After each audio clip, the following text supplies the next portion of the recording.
बिस्मिल्लाहिर्रहमानिर्रहीम अस्सलाम वालेकुम। मुझे सज्जाद कासमी कहते हैं और आप मेरा यूट्यूब और फेसबुक चैनल देख रहे हैं। नाज़रीन, एक बड़ी अहम पेशरफ्त हुई है और उसमें पेशावर हाई कोर्ट की तरफ से हुक्म इम्तना इंट्रा पार्टी इंतखाबात मुतालिक जो है पीटीआई का दे दिया गया है और अब बड़ी दिलचस्प सूरत-ए-हाल बन चुकी है। इलेक्शन कमीशन को अगर देख लिया जाए तो इलेक्शन कमीशन भी सर पकड़ कर बैठ गया है और 2 मुख्तलिफ केसेस थे। एक इसमें थोड़ी मैं आपको बैकग्राउंड बता दूँ आपको, तो कुछ पिटिशनर थे तकरीबन 14 के करीब, जिसमें अकबर एस बाबर भी थे और दीगर पिटिशनर थे तकरीबन ये 14 के करीब थे, जिन्होंने इंट्रा पार्टी इंतखाबात को कलअदम करार देने से मुतालिक जो है वो पिटीशन दी थी, जमा करवाई थी इंट्रा पार्टी इंतखाबात मुतालिक, जिस पर ये फैसला दिया गया। और उसके साथ साथ एक और भी अहम केस था जिसको अज़ खुद नोटिस केस कहा गया इलेक्शन कमीशन की तरफ से, और उसमें इलेक्शन कमीशन खुद फरीक था, जिसने इसमें ये मामला जो है तकरीबन साल पुराना है और इसमें इलेक्शन कमीशन खुद फरीक था और ये कहा गया कि इंट्रा पार्टी इंतखाबात जो है वो नहीं कराए जा रहे। ये उस वक्त का मामला था, लेकिन उसको भी बाद में ऐड ऑन किया गया। बहरहाल जो इसके हवाले से इलेक्शन कमीशन ने फैसला दिया पाकिस्तान तहरीक इंसाफ से मुतालिक इंट्रा पार्टी इंतखाबात मुतालिक, और उसके बाद अब इसके हवाले से आज समाअत हुई पेशावर हाई कोर्ट में, और पेशावर हाई कोर्ट में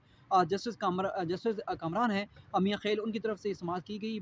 जबकि पाकिस्तान तहरीक इंसाफ की तरफ से बैरिस्टर जो उनके चेयरमैन थे, जो कि नए नौमंतखब चेयरमैन थे, बैरिस्टर गौर अली, वो पेश हुए। बैरिस्टर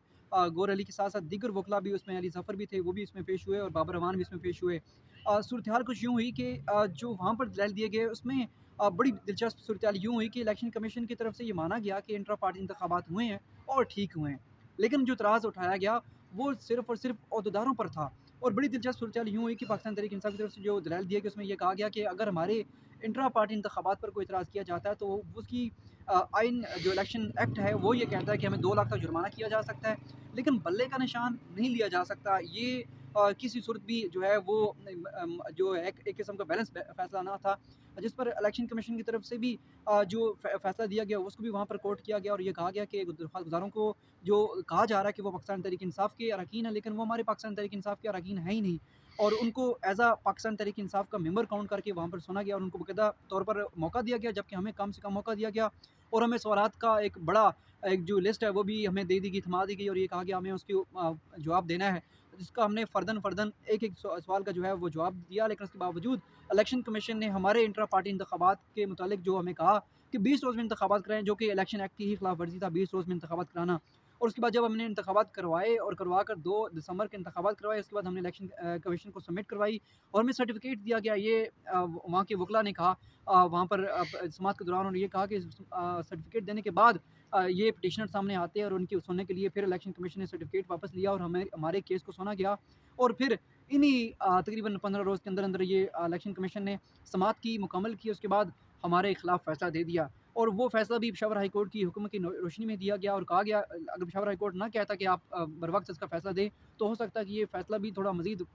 जो इलेक्शन के करीब जाके दिया जाता। बहरहाल अब उसके बाद हुक्म इम्तना मिल चुका है और इलेक्शन कमीशन का फ़ैसला कलअदम करार दिया गया है और बल्ले का निशान पाकिस्तान तहरीक इंसाफ को दोबारा से वापस मिल चुका है। और अब मखसूस नशस्तों की बारी आती है, जिसके बारे में कहा गया कि तकरीबन 226 के करीब ये नशस्तें हैं, जो कि बिल्कुल डामाडोल हो चुकी थी, जिसमें पाकिस्तान तहरीक इंसाफ के बारे में ये कहा गया कि उनको अब कुछ नहीं मिलेंगी, क्योंकि उनकी इंटर पार्टी इंतखाबात कलअदम हो चुके हैं, तो उनके उम्मीदवारों का जो मुस्तकबिल है वो भी काफ़ी ख़राब हो जाएगा। बहरहाल ये फ़ैसला अब हुक्म इम्तना आ चुका है और इंट्रा पार्टी इंतखाबात जो हैं उसको अब किसी हद तक मान ही लिया गया, तभी तो उनको ये बल्ले का निशान मिला है। अब इलेक्शन कमीशन की क्या स्ट्रैटेजी है? 2 मुख्तलिफ केसेज़ से मैं शुरू में उसको अर्ज़ कर चुका हूँ। एक अज़ खुद नोटिस के जिसमें ये खुद फ़रीक थे इलेक्शन कमीशन, जबकि दूसरा दरख्वास्त गुज़ारों से मुतल्लिक था। अब हमारे दरख्वास्त गुज़ार जो हैं अज़ीज़ुद्दीन काका खलील, उनसे बात हुई, उनकी तरफ से ये कहा गया कि वो इस फैसले को चैलेंज करेंगे, लेकिन कहाँ पे करेंगे? किस डोमेन पे जाके करेंगे? क्या इंटर कोर्ट अपील दायर की जाएगी या फिर सुप्रीम कोर्ट का रुख किया जाएगा? ये अभी तक उनकी तरफ से आना बाकी है, शायद वो इसके हवाले से डिसाइड कर रहे हैं। तमाम इलेक्शन कमीशन अब इस हवाले से काफ़ी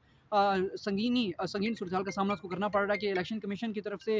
अब ये कोशिश की जा रही है और कि सुप्रीम कोर्ट में इसको चैलेंज किया जाए और इस हवाले से ग्राउंड बनाया जाएगा कि किस ग्राउंड के ऊपर किया जाएगा, क्योंकि इलेक्शन कमीशन की तरफ से ये माना गया कि इलेक्शन ठीक हुए हैं, लेकिन अहदेदारों का जो चुनाव है, जिसमें उनकी तरफ से कहा गया जनरल सेक्रेटरी उमर अयूब हैं और उनकी तरफ से जो नोटिफाई किए गए दीगर अहदेदारों को, वो ठीक नहीं था और उसकी तरफ इस तरह के उनके जो जवाब थे उसके ऊपर इंट्रा पार्टी कदम जो है वो करार दिए गए थे। अब ये देखना बाकी है कि इलेक्शन कमीशन किस ग्राउंड के ऊपर जाकर सुप्रीम कोर्ट में इसको चैलेंज करता है। चैलेंज तो करने जा रहे हैं, लेकिन किस ग्राउंड पे करने जा रहे हैं ये एक अलग बहस है। लेकिन आज की खबर ये है कि सुप्रीम कोर्ट जाने से कबल चीफ इलेक्शन कमीशन की भी तो बड़ी थोड़ी बहुत ही तबीयत जो है बताई जा रही है कि वो ठीक नहीं है, और वो इस वक्त भी रावलपिंडी इंस्टीट्यूट ऑफ कार्डियोलॉजी में इस वक्त मुंतकिल हैं। वहाँ पर उनकी इब्तदाई जो मुआयना किया जा रहा है, लेकिन ज़्यादा इमरजेंसी सूरत हाल नहीं, क्योंकि जब वो यहाँ से वो जा रहे थे इलेक्शन कमीशन से, तो उस वक्त हमारी उनसे मुलाकात हुई तो काफ़ी वो स्टेबल नज़र आ रहे थे। लेकिन बाद में ये चीज़ें सामने आई कि वो जो RIC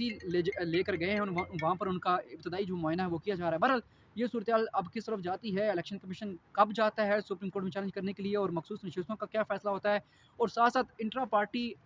जो है दोबारा से वो जायज़ हो चुके हैं, यानी कि इन इन द सेंस कदम जो करार दिया गया फ़ैसला वो ख़त्म हो चुका है। तो अब देखते हैं कि इलेक्शन पाकिस्तान तहरीक इंसाफ की जो मखसूस नशिस्तें हैं उस मुतालिक जो आज देखने में आया कि कुछ जो उम्मीदवारों ने अपने कागज़ात वापस लिए और लिखवाया आरोज़ से कि किस बुनियाद पर उन्होंने वापस लिए हैं। अब देखते हैं कि उनकी तरफ से कब दोबारा से उन आरोज़ का रुख किया जाता है, और पाकिस्तान तहरीक इंसाफ की हिकमत अमली अब क्या हो सकती है। मज़ीद इन्फॉर्मेशन और इन्फॉर्मेटिव व्लॉग तक के लिए मुझे दीजिए इजाज़त। मेरे चैनल को सब्सक्राइब भी कर लीजिएगा और लाइक भी कर लें, और प्लीज़ अपनी राय का इज़हार भी ज़रूर कीजिएगा। अल्लाह हाफ़िज़।